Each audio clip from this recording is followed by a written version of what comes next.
You're of course here as representatives from the CRTC. You're responsible for regulating radio, television, and now under Bill C-11, the internet. You've already stated that that's a pretty big job. There, of course, are many anxious players in the field that are looking for a definition to CanCon. It was defined in the 1970s. It's quite antiquated. It was created for radio and broadcast television.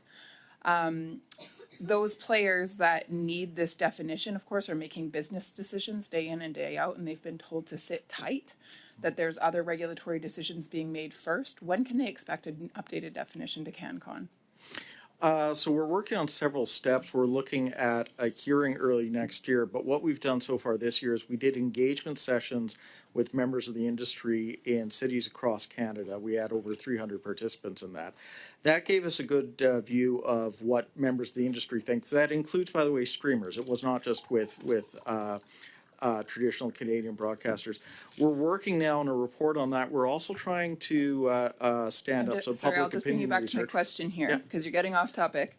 I'm just asking when can stakeholders expect a definition of CanCon? In 2025. In 2025? Yeah. At what point in 2025? I'm unable to give you a precise point yet, but we're trying to move it up as fast as possible. So do you think like spring of 2025? I really can't give you a precise estimate at this time. I'm sorry. Why was the definition of CanCon not given priority? It seems like that should have been the thing to lead with. The Commission made a decision to start with contributions to the system. We see CanCon as a priority. I'll say that one of the elements of CanCon we need to do is engage Canadians on the definition of CanCon and not just the industry. That does take some time, but we realize that this is something important that we need to get right. And that so one of the will things take that some streamers time. are stuck with, of course, is now paying a 5% tax, and it's going to go into a fund that is going to pay for CanCon, but they don't actually know what CanCon is. Don't you think that's a little backwards? Well, they're being asked to make a contribution, obviously taxes are collected by revenue. We've actually given them the flexibility saying if you spend on the existing definitions of CanCon, there is an existing definition, instead of contributing to a fund, you can spend directly. Our objective here is to create more Canadian content. It's not necessarily to support a fund. We've given them that flexibility. You just used the definition Canadian content, but you actually haven't updated it for them yet. But you've told them that that's what the money is for. There is an existing definition, which we have said we are in the process of updating. They can use the existing definition for direct spending currently.